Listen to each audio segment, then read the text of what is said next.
Leeremos el capítulo 3, el primer versículo.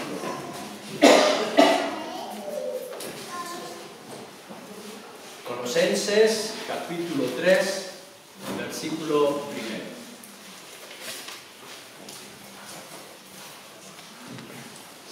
Si pues habéis resucitado con Cristo, buscad las cosas de arriba, donde está Cristo sentado a la diestra de Dios. Poned la mira en las cosas de arriba, no en las de la tierra. Porque habéis muerto y vuestra vida está escondida con Cristo en Dios.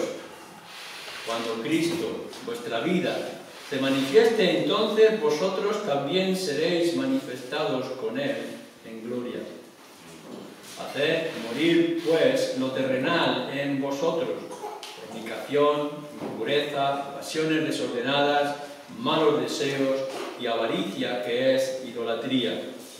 Cosas por las cuales la ira de Dios viene sobre los hijos de desobediencia, en las cuales vosotros también anduvisteis en otro tiempo cuando vivíais en ellas. Pero ahora dejad también vosotros todas estas cosas: ira, enojo, malicia, blasfemia, palabras deshonestas de vuestra boca. No mintáis los unos a los otros, habiéndolos despojado del viejo hombre con sus hechos, y revestíos del nuevo, el cual, conforme a la imagen del que lo creó, se va renovando hasta el conocimiento pleno, donde no hay griego, ni judío, circuncisión, ni incircuncisión, bárbaro, ni escita, siervo, ni libre, sino que Cristo es el todo y en todos.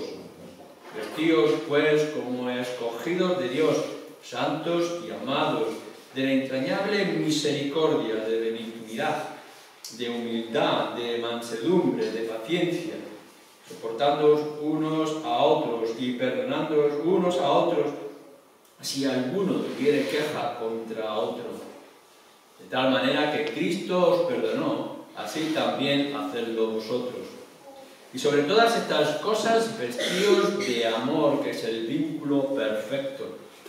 Y la paz de Dios gobierne en vuestros corazones, a la que asimismo fuisteis llamados en un solo cuerpo, y sed agradecidos. La palabra de Cristo more en abundancia en vosotros, enseñándoos y exhortándoos unos a otros en toda sabiduría, cantando con gracia en vuestros corazones al Señor, con salmos e himnos y cánticos espirituales. Y todo lo que hacéis, sea de palabra o de hecho, hacedlo todo en el nombre del Señor Jesús, dando gracias a Dios Padre por medio de Él. Bueno, ya hemos visto dos partes de este tema desagradable en sí, que es el pecado. Vimos en primer lugar ayer por la mañana la realidad del pecado, la gravedad delante de Dios, el pecado que es, en primer lugar y en último lugar, que pudiéramos decir, pecar contra Dios, su soberanía, su dominio, su autoridad. Así está bien, ¿no?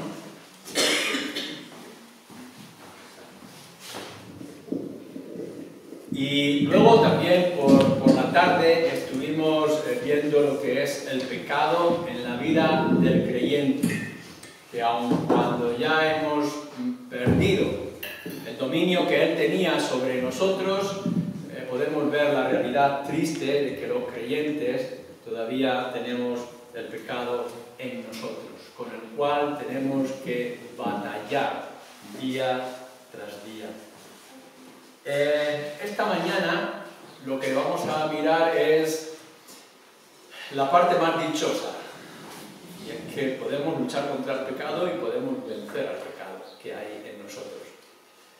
El pasaje que tenemos ante nosotros en Colosenses, podemos ver que de principio a fin es un pasaje cristológico, es decir, empieza con Cristo y termina en ese último versículo que hemos leído con Cristo.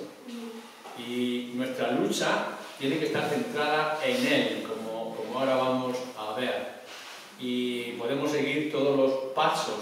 No es necesario, en realidad, que que yo pudiera o tuviera que deciros lo que vosotros mismos en este pasaje de manera clara vais a ver con respecto a nuestra lucha contra el pecado, sino que una lectura, una meditación, que espero que cada uno de vosotros que diga ser creyente lo pueda observar, se dará cuenta de lo que vamos a ir analizando.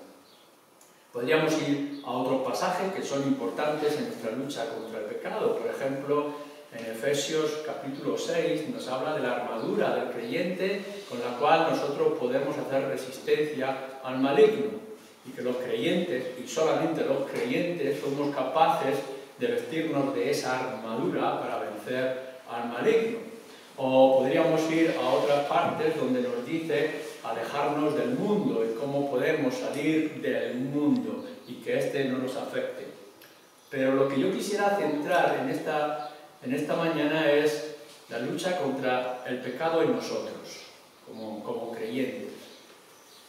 Mirad que en un principio, cuando empieza el pasaje que hemos leído, este capítulo 3, nos dice, bueno, tenemos que mirar las cosas de arriba, tenemos que poner nuestros ojos en el Señor Jesucristo, donde Él está sentado en el trono y Él está intercediendo por nosotros, y no poner las cosas aquí, en los asuntos o los negocios de la tierra.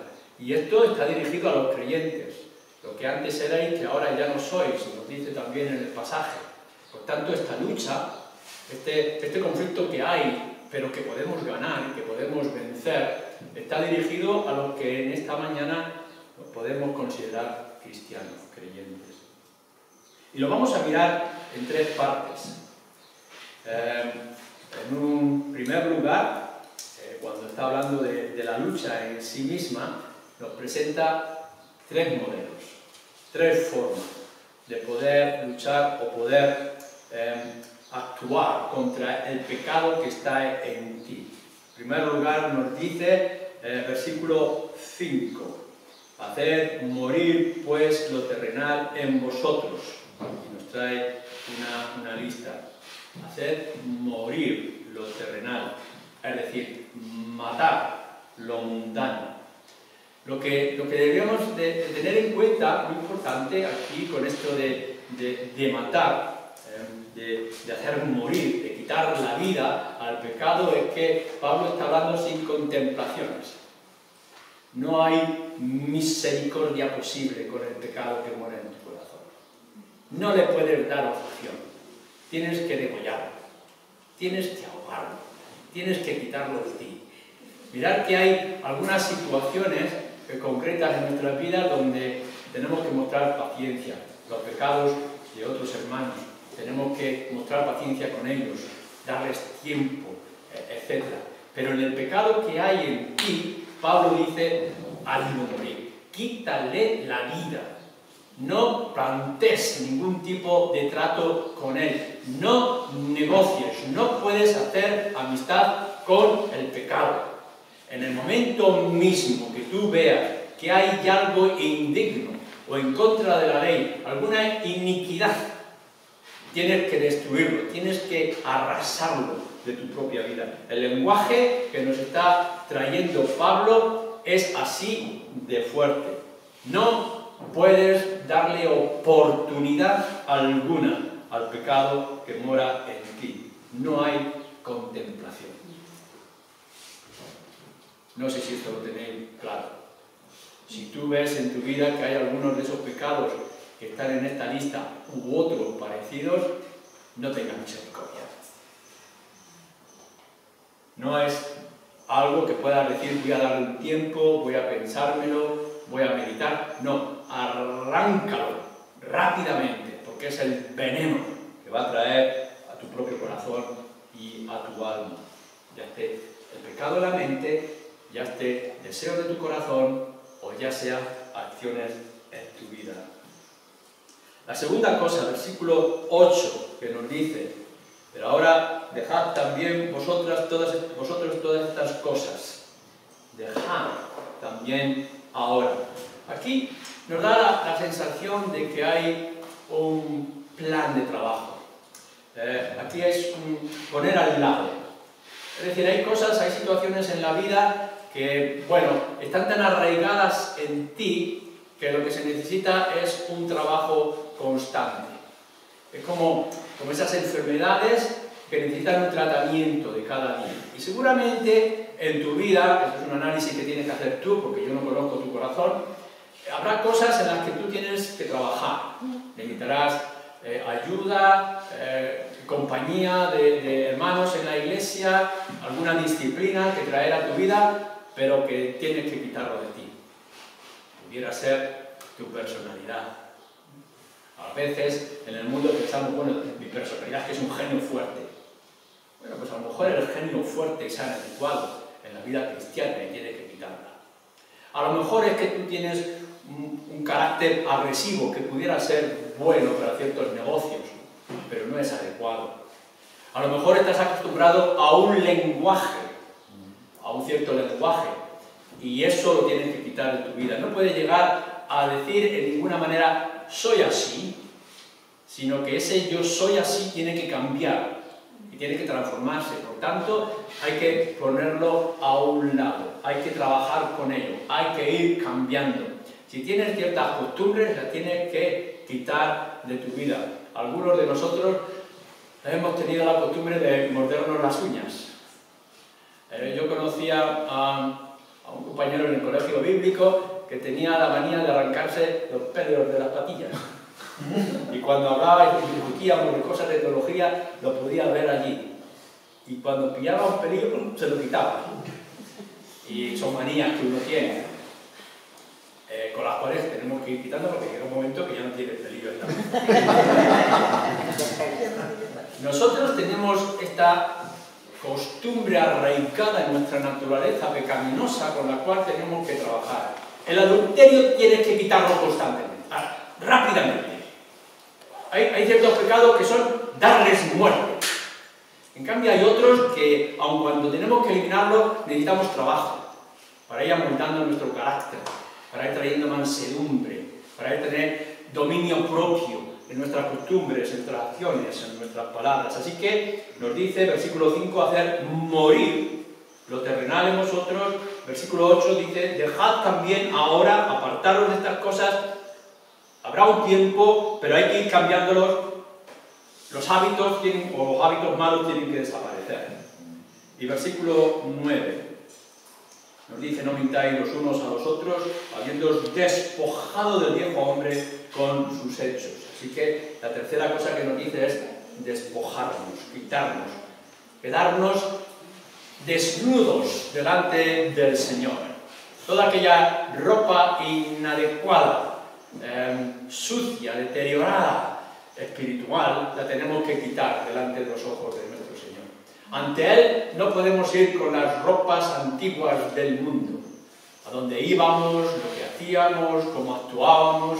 Todas esas cosas tenemos que quitarlas del medio, porque no nos podemos presentar delante del Dios, el Rey de Reyes y Señor de Señores, de cualquier forma.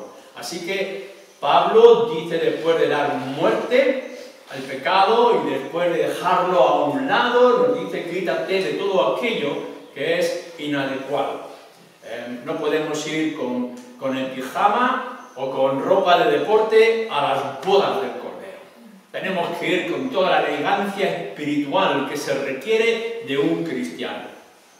Yo no estoy hablando aquí de cómo tenemos que vestirnos los domingos en la iglesia. Estoy diciendo que el alma tiene que estar desnuda de todo lo mundano y todo lo inadecuado cuando nos presentemos delante del Señor, que nos va a decir ahora cómo debiera de ser. Así que Pablo, en este lenguaje que nos está trayendo el capítulo, nos está diciendo cómo tenemos que trabajar en lo que es nuestra vida. Antes, nos dice, versículo 7, vivíamos en ellas. Estas eran las cosas, nuestra manera de vestir, nuestra manera de actuar, nuestros vicios, nuestras inclinaciones, nuestras partes oscuras y ciegas de nuestro corazón y de nuestra mente. Pero ya no. Ahora tiene que ser totalmente diferente para vosotros, los creyentes. Eso era en el pasado. Pero ahora, esta vida nueva no es reconciliable con la vida que teníamos en el pasado. Recordamos siempre la historia, seguramente cuando Raquel tiene que salir de su tierra, Raquel y Lea, y aún dentro de sus propias alforjas, de sus bolsas, lleva sus pequeños ídolos. Tú no puedes presentarte a una nueva vida llevando en tus bolsillos, en tu mochila, en tu armario, los pequeños ídolos, los pecados, las falsedades, los engaños, la hipocresía, el mal genio, las malas palabras, los chismorreos. Tienes que quitarlos de tu vida. Y tienes que trabajar de manera diferente, distinta, pero tienes que trabajar para quitarlos de él. En estas líneas, el versículo 5 y el versículo 8 nos da una lista. Quizá te puedas identificar en algunas de ellas de manera particular. Fijaos cómo lo dice en el versículo 5. Fornicación. Claro, uno de los que estamos aquí, ninguno de nosotros en este momento podrá decir, no, yo no soy un fornicario, no soy un adúltero, no soy un inmoral sexual. Bueno, tienes que mirar en tu mente, porque nuestro Señor Jesús en el Evangelio capítulo 7 o capítulo 5 nos está diciendo que el adulterio también está en nuestra mente, en nuestros pensamientos. Así que es algo con lo cual tendríamos que trabajar. Y algunos de nosotros pudiéramos estar enganchados a la pornografía, a algunos programas de televisión, a algunos enganches de nuestros móviles. Así que fornicación, impureza, pasiones desordenadas o deseos que no le podemos poner control, malos deseos, avaricia, idolatría. En el versículo 8 nos dice la ira, el enojo, la malicia, blasfemia, palabras deshonestas. Esto solamente es una lista ejemplar, no es una lista completa. Es la oportunidad que cada uno de vosotros tiene que ver qué es lo que hay en tu corazón. A mí no me vale, y no le vale a nadie, y menos le vale al Señor, que tú puedas llegar y decir, yo no soy violento. Ya, a lo mejor no eres violento, pero eres mentiroso. Porque el otro que está a tu lado dirá, yo no soy mentiroso. Y tendremos que decir, seguramente tú no eres mentiroso, pero eres violento. Y así podríamos ir con todas las listas, que a lo mejor no eres culpable de todos ellos, pero sí serás culpable de muchos de ellos. Y si esto no es suficiente, podrías ir a Gálatas capítulo 5, donde Pablo nos da otra lista ejemplar. Adulterio. ¿Recordáis? Capítulo 5, versículo 19 en adelante. La obra de la carne, adulterio, fornicación, inmundicia, lascivia, idolatría, hechicerías, enemistades, pleitos, iras, contiendas, disensiones, herejías, envidias, homicidios, borracheras, orgías y cosas semejantes a estas. Es decir, cuando tú miras en tu corazón, tienes que hacer ahora, y yo te pido que lo hagas, en las pocas horas que nos quedan ya antes de irnos a casa y volver otra vez al baile, a nuestras tareas normales. Es una oportunidad para que cada uno de vosotros pueda analizar su corazón. ¿Qué cosas tienes que matar ya? ¿Qué cosas a las cuales tú ya no debes continuar ni un solo instante teniéndolo en vuestra mente o en el corazón? ¿Qué otras cosas tienes que trabajar con ahínco cada hora de tu vida? ¿Con qué cosas tienes que buscar ayuda para eliminarlos completamente de tu vida? ¿Y de qué cosas te tienes que despojar? Te tienes que desnudar, las tienes que quitar para presentarte bien y adecuadamente delante del Señor. Mira esta lista, haz tus propias listas, pero no seas indiferente. Sigamos un poco más.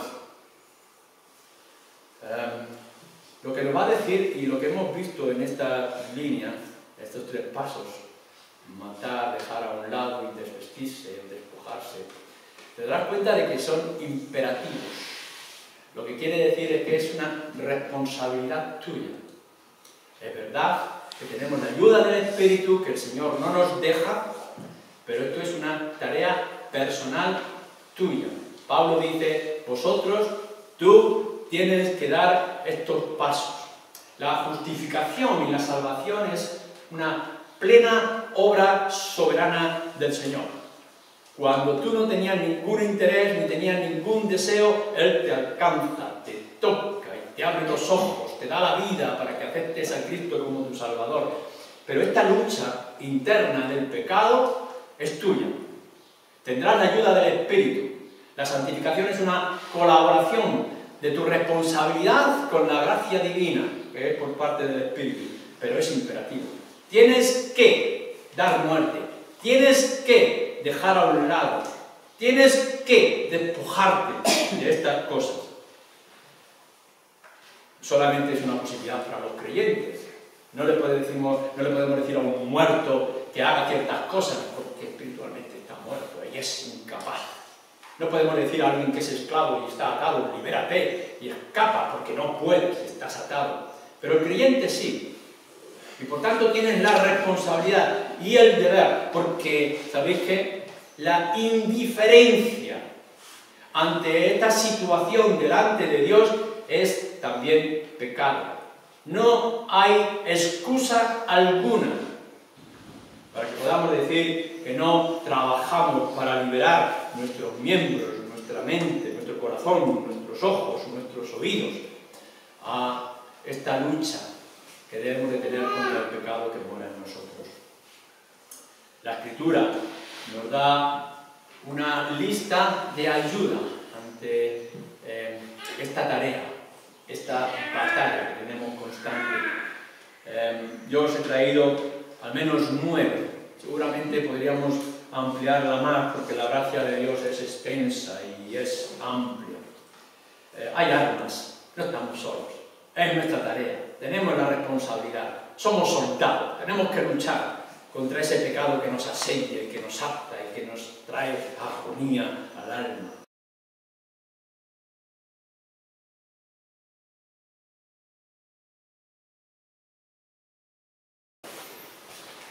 En séptimo lugar, Cristo mismo que murió, resucitó con nosotros y que también Él intercede por nosotros. Él ruega, Él es nuestro abogado en el trono, allá en los cielos.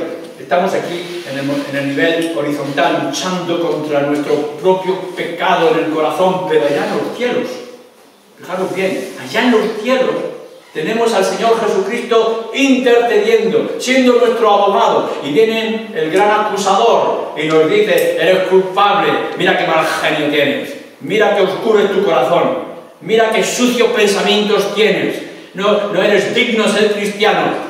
Y tenemos allí en los cielos a nuestro Señor Jesucristo diciendo, para, estos son míos, no los puedes tocar, yo he dado la vida por ellos. Así que tenemos delante del gran Rey de Reyes, o delante del gran Dios, al Rey de Reyes, intercediendo por ti, para que nada te falte. Así que la muerte de Cristo no solamente nos dio una oportunidad de salvación, sino que nos dio una salvación completa. Y ante el gran acusador, que es Satanás, tenemos el gran defensor, que es nuestro Señor Jesucristo. En octavo lugar, ¿qué es lo que tienes? Qué gran poder está a tu alcance, sino la oración. Orad, velad y orad, dice, para no entrar en tentación.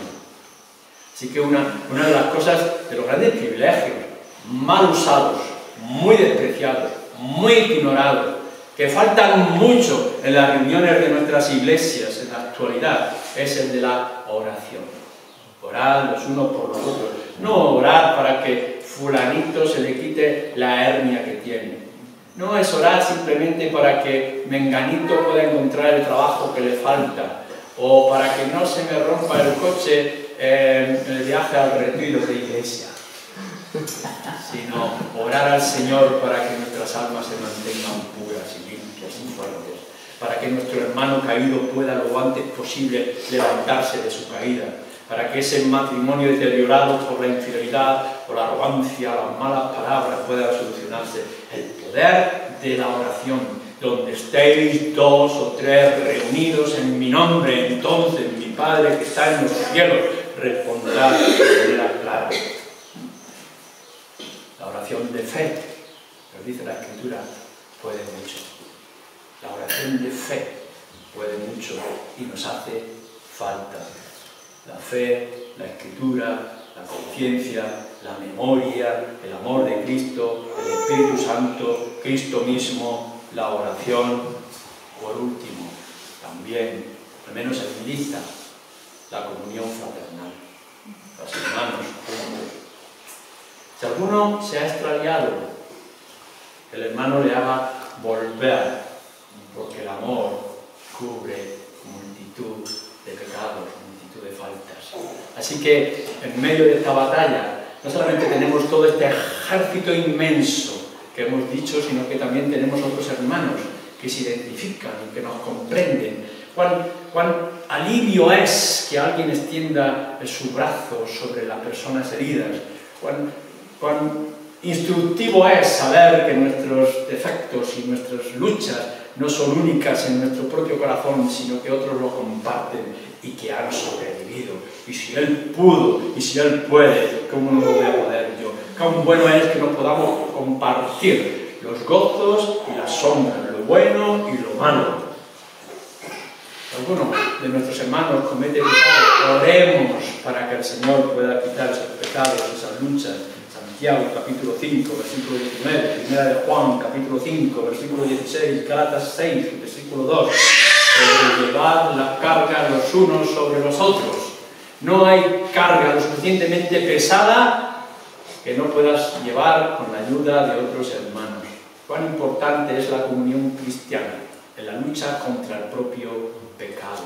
Podemos venir afligidos y heridos y agotados y preocupados. Y cuán bueno es que encontremos hermanos, una iglesia, un cuerpo de Cristo que nos pueda ayudar y nos pueda aliviar.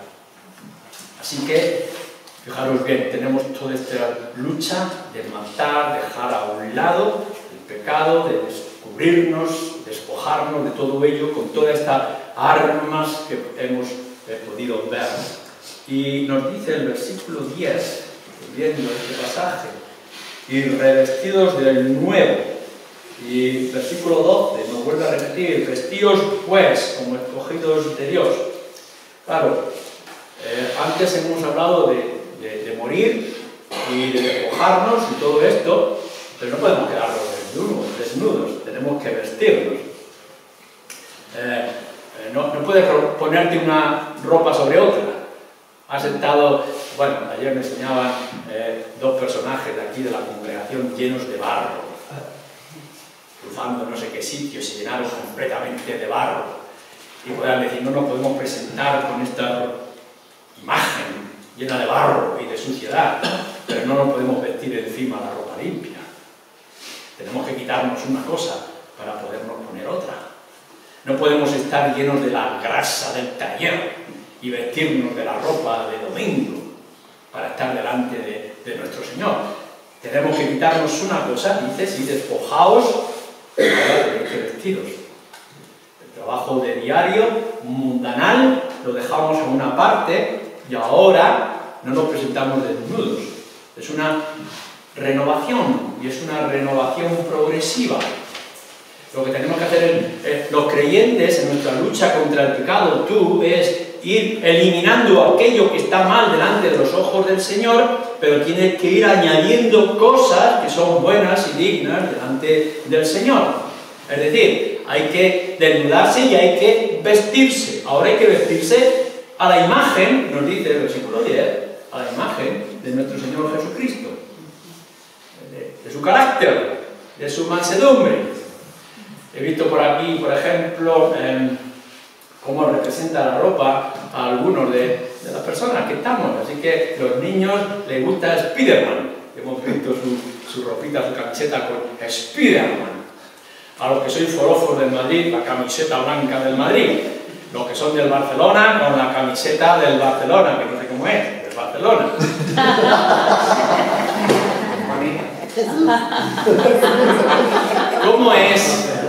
¿Cómo es nuestra ropa si nuestro personaje preferido es el Señor Jesucristo? ¿Cómo nos vestimos? Así que tú estás en tu casa, estás en tu habitación, te has despojado de todo aquello que es inadecuado, estás luchando para mantenerte limpio, bien, ahora te tienes que vestir a la imagen del Señor Jesucristo. Y yo te digo, ¿por qué no colocas en tu vestuario espiritual la imagen del Señor Jesucristo e intentas vestirte como Él? ¿Qué ropa te tienes que poner para parecerte lo más posible? Para que llegue el momento y que la gente en la calle pueda llegar a decir lo que decía Pablo con respecto también a creyentes. Ya no soy yo, mas Cristo que mora en mí. Así que, ¿qué es lo que tiene uno que vestirse para ser como el Señor Jesucristo?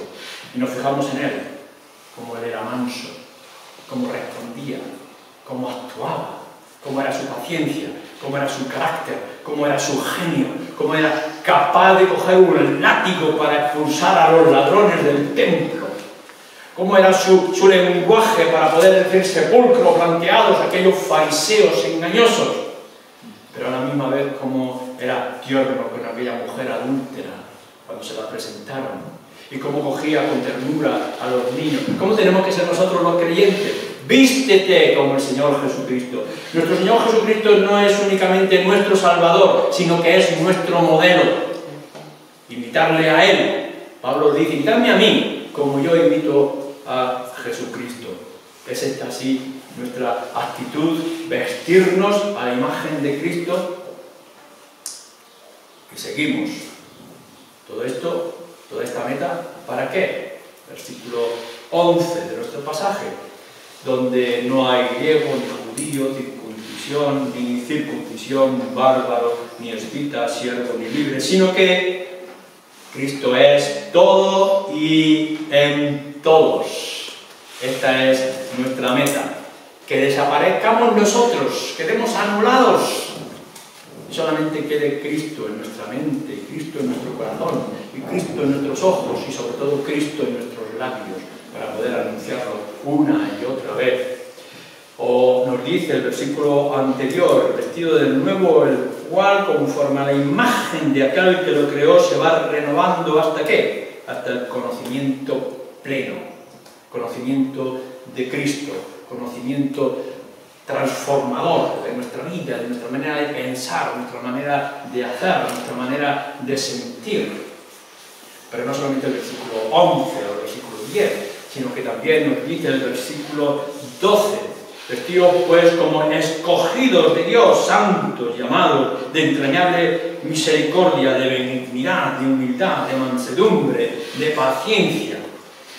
Santos llamados, vestirnos de esa manera, como escogido de Dios, de entrañable misericordia, como debe de ser un escogido de Dios, de benignidad profunda y extensa, como un escogido de Dios, con humildad, con sensibilidad, con mansedumbre, como es un escogido de Dios, con la paciencia que Cristo mostró tantas veces, soportándonos los unos a los otros y perdonándonos cuando sea necesario, como dice también nuestro pasaje.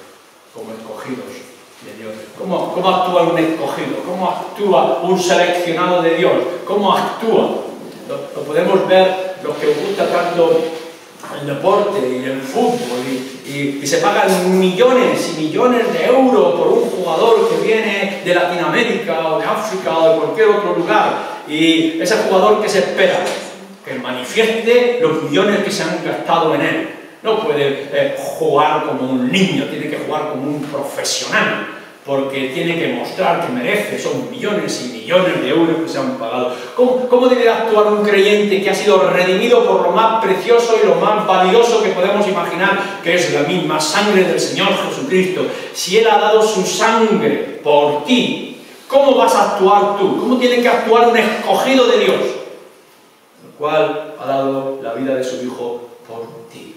No puedes actuar de manera indiferente o superficial o banal, sino con toda esta lista extensa. Versículo 14 nos dice, y sobre todas estas cosas, añade, vestidos de amor, que es el vínculo perfecto. Faltaba una lista de cómo tenemos que vestirnos, de cómo tenemos que ser la imagen del Señor Jesucristo, y añade en este versículo 14 que además tenemos que vestirnos de amor, como este vínculo perfecto. Es decir, el amor, tal como lo está mostrando aquí, es el vínculo, es la unión, es el enganche. Lo vamos a manifestar en todo lo que es la comunión cristiana. Mirad, no tenéis que vestiros, no tenéis que actuar como creyentes en el aislamiento. Es muy fácil ser un cristiano ermitaño. Es decir, me voy a ir a los montes de Pinos Reales, me voy a hacer una cueva y voy a vivir allí mi vida de santidad. No, eso no es real en las Escrituras. Lo que nos dicen las Escrituras es que hemos sido redimidos y salvados para ser parte de un cuerpo. Y lo que nos une es el amor fraternal. Amados los unos a los otros. Y aun cuando podamos ver que hay diferencias de personalidad, de carácter, de genio, de actitudes, de gustos, de hobbies, etc., el amor es lo que nos une. No debáis nada a nadie, nos dice la palabra de Dios, sino el amor los unos para con los otros. Aun cuando nos cueste y nos desgaste y nos llegue a consumir, tiene que ser este vestido de amor como el vínculo perfecto. A nosotros no nos une la manera de vestirnos, no nos une la nacionalidad, no nos une los gustos, no nos une la doctrina, no nos unen todas esas otras cosas importantes o buenas. Lo que nos une, nos dice aquí, el vínculo es el amor, que implica la paciencia y el entendimiento, la comprensión los unos para con los otros. Versículo 15. Y la paz de Dios gobierne en vuestros corazones, para que asimismo fuisteis llamados en un solo cuerpo, y sed agradecidos. La palabra de Dios dice, en el versículo 16, more en abundancia en vosotros, enseñando y exhortándonos unos a otros en toda sabiduría. Así que hemos dado muerte al pecado que estaba en nosotros, lo hemos dejado al lado, estamos luchando contra él, nos hemos despojado de todo lo que es inadecuado y ahora nos estamos vistiendo a la imagen del Señor Jesucristo de la manera adecuada, en la santidad, en la humildad, etcétera, etcétera, que nos estaba diciendo el versículo 12.